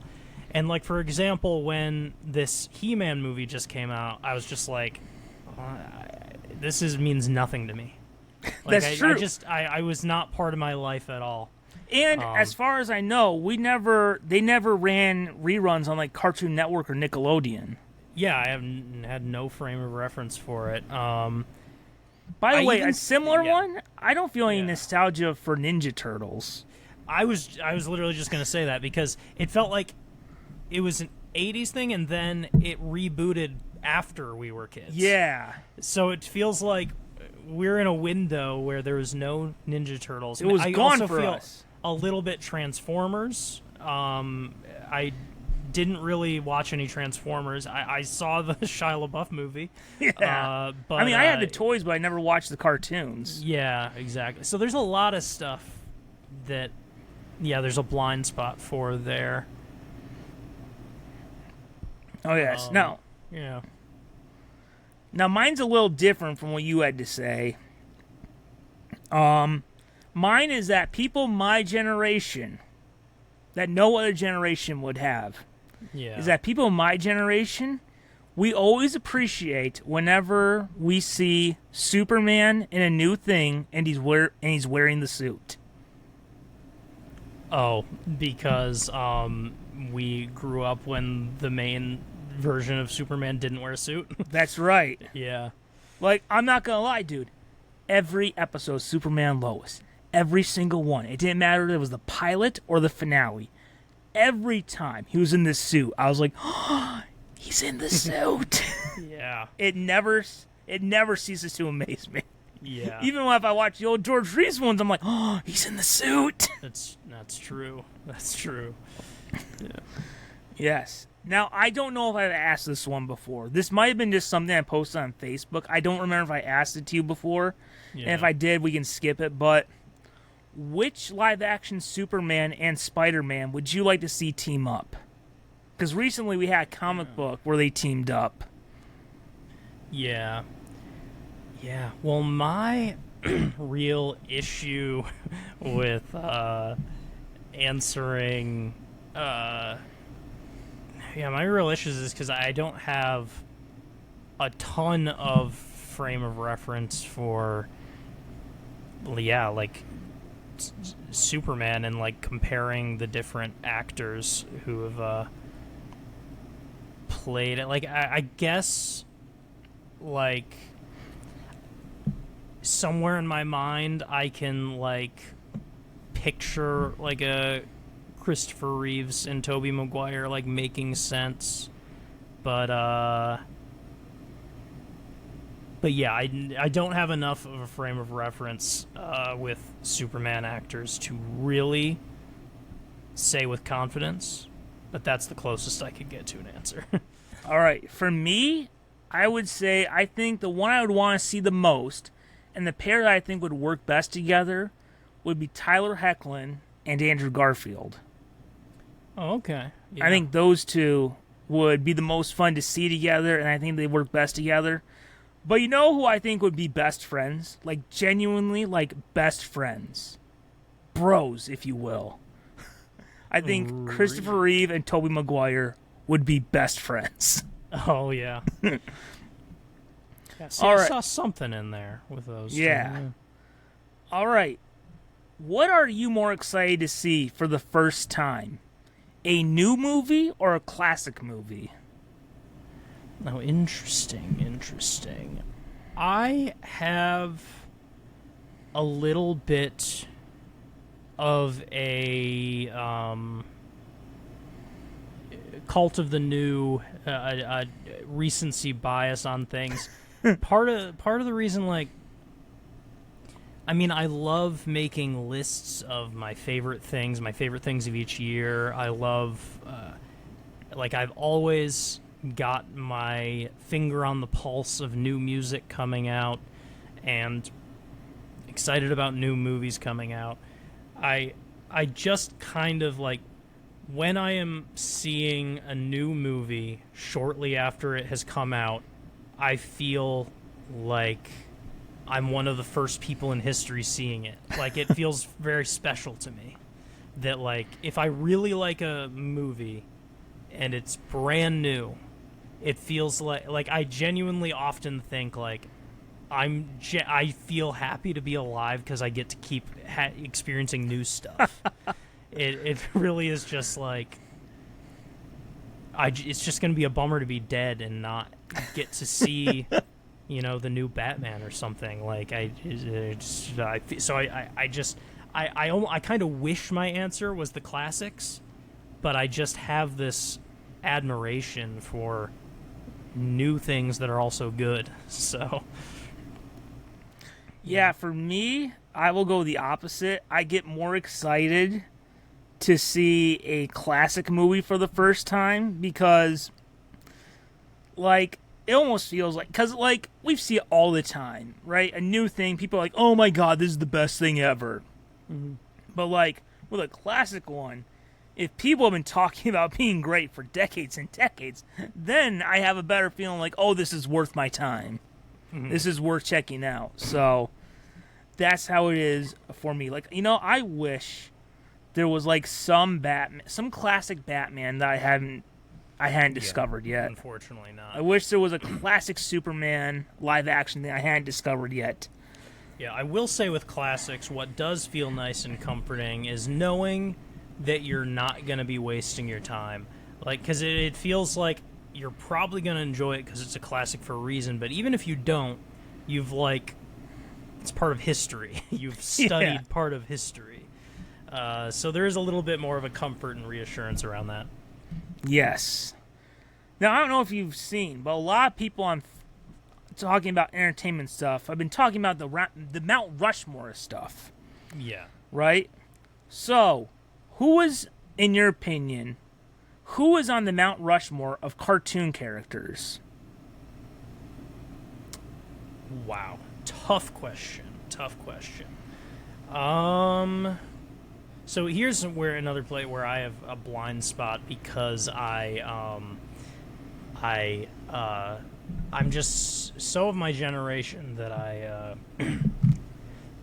a lot of people would probably have older cartoon characters than I would, but I would probably put Scooby-Doo up there. That feels like an obvious one. I would probably do... Oh, man. Oh, I guess you gotta do Bugs Bunny or something. Man, let's see. I kind of want to... This is one that could be controversial in the sense that you're definitely not going to have this. You're going to say SpongeBob, aren't you? I'm going to say SpongeBob. I mean, he would be. I actually think that that's just correct.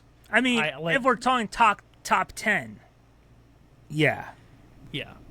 I think SpongeBob is big enough to where I genuinely think it's in the top 4. As far as, like, if you were to put it up to a vote to the world of what 4 cartoons we would put on Mount Rushmore, SpongeBob would win that vote.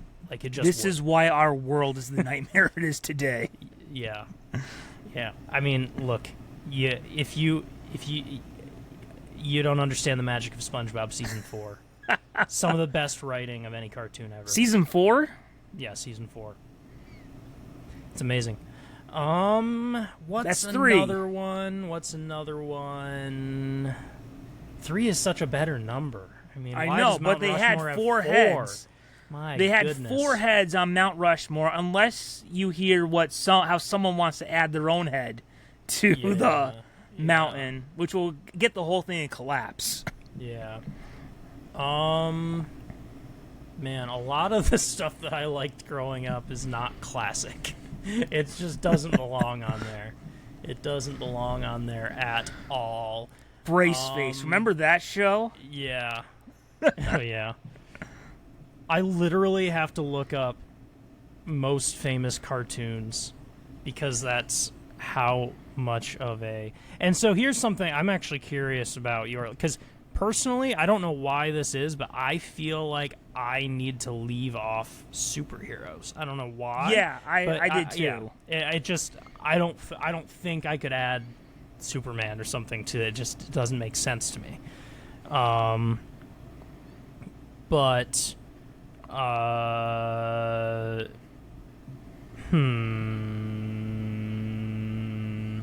Probably, I don't know. I Mickey Mouse is coming to mind, but I don't really... Feels like a boring answer to me. Homer Simpson. Okay. There we go. So yours is... Just came to me. Bugs Bunny, Scooby-Doo, Homer Simpson, SpongeBob. SpongeBob, yeah. 2 yellow guys. Yes. Every few years, a new yellow guy is chosen to become the new mascot. That's right. Who will be the next one? Who knows? Mm-hmm. Mine is actually pretty similar to yours. Okay. So, I was thinking... I bet is SpongeBob the only difference? Yeah. Okay. So, I was just thinking who has had the biggest impact on longevity. So I had to throw in Mickey Mouse because there was a before and after Mickey Mouse, like in terms of animation. Like he changed everything with sound. Bugs Bunny, Scooby-Doo, Homer Simpson. Okay. Yeah. I'm happy with mine because, like, screw that mouse. I don't care about that stupid mouse. He's not just a cartoon. He's a corporate mascot, the little shill. Yeah. Even though SpongeBob is a corporate mascot, too. Yes. If I wanted that's to... That's Paramount's Mickey Mouse. Yeah. You know what? If I wanted to make it just a yellow guy's monument, I could choose Pikachu. Yeah, and one of the minions. Yes. That's another yellow guy. Or, Charlie from Smiling Friends. That's the new yellow guy.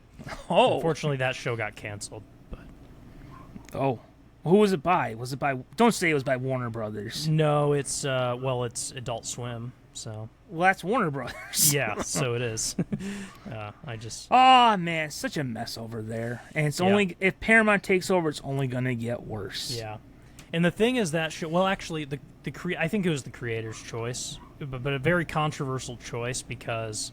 People were wondering if something else was going on because it genuinely was about to become like the next like Rick and Morty, like insanely popular show, merchandised out the wazoo, and then just suddenly at the peak of its popularity, it's just done after 3 seasons. Very weird.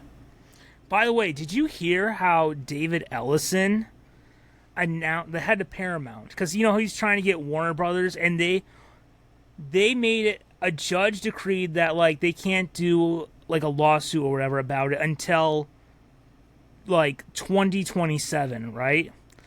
But part of his deal with Warner Brothers is that if the deal doesn't get approved by September, then there's a fee he has to pay. And experts are saying if he doesn't get the deal closed by September, he's going to have to pay them a total of $7 billion. Waiting for this lawsuit to happen that is preventing the merger. And you know what he did recently? He threatened, if we don't settle this by September, I'm taking Paramount, and we're leaving California. Oh. By the way, producer Paul hooked me up. We actually have a quote from David Ellison about this merger. Okay. And about how it's going. He gave me a little voicemail. Would you like to hear it? Okay. Let me see if I can... Oh,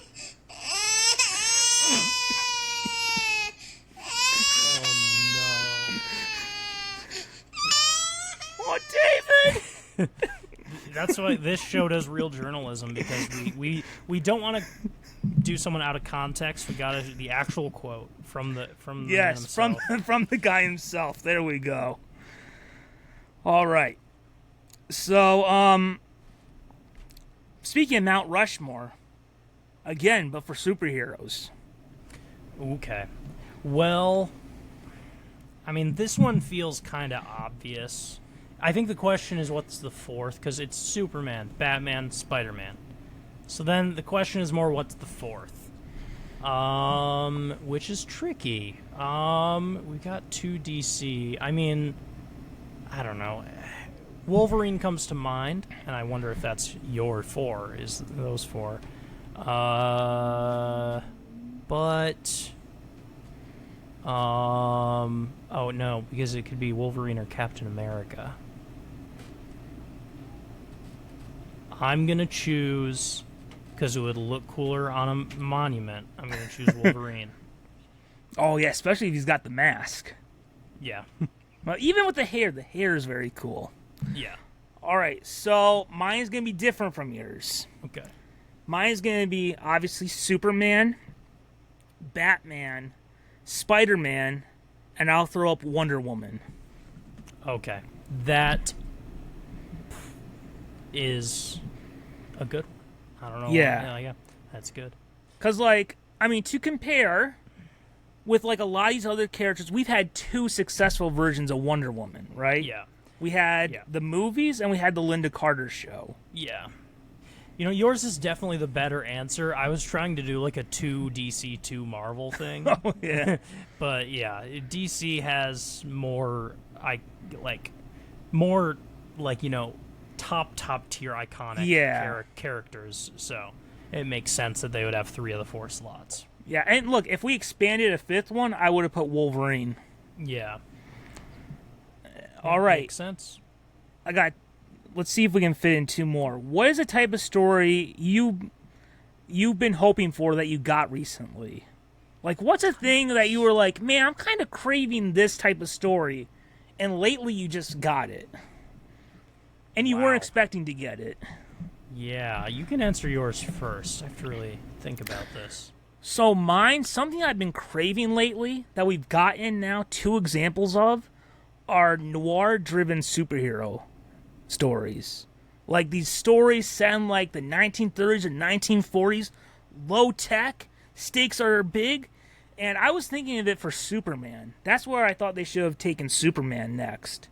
Mm-hmm. But we've gotten in with Batman Caped Crusader, and we got with the Spider Noir TV show, both of which are on Prime Video.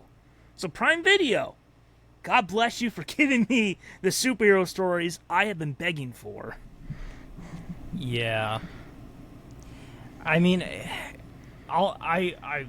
this will be a quick shout out because I did think about saying it as what we've been watching recently, but I did finally, right at the end of its theatrical run, see the movie Obsession, and it's currently the movie to beat this year for my favorite movie of the year, and it felt like a movie made for me in a lot of ways, because like it's the exact kind of creepy that I like, and I felt like there's something missing with almost like a borderline incel horror story. Like it just felt like an area of horror that was lacking, and also the fact that it has this sort of like minimal. Oh, you said I thought you meant incest for a second.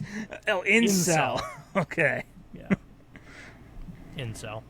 I thought like she had a creepy cousin or something for a second. No, not quite. But yeah, and a lot of the like when you see it subtle kind of horror, I like it a lot. But that's all I can think of right now. All right, I see we're running out of time. Yeah. Real quick, one last more question. Quick one, yeah. All right, top 10. We did Spider-Man, the first 10 issues, right? Mm-hmm. What superhero would you want to see the first 10 issues of now? You know what I want to? I kind of wouldn't mind digging into Thor. Never really read a Thor comic, but I kind of want to. Okay, I've done a bunch. I've gone back and read a bunch of the early stories for characters. Mine would be Green Arrow, is one I haven't gotten around to. Yeah. So there we go, guys. Producer Paul is like, come on, guys, wrap it up. Don't go over the time slot. Yeah. Well, guys, there we go with our San Diego Comic-Con episode. Thank you so much for joining us. And remember, until next time, to keep falling down that rabbit hole.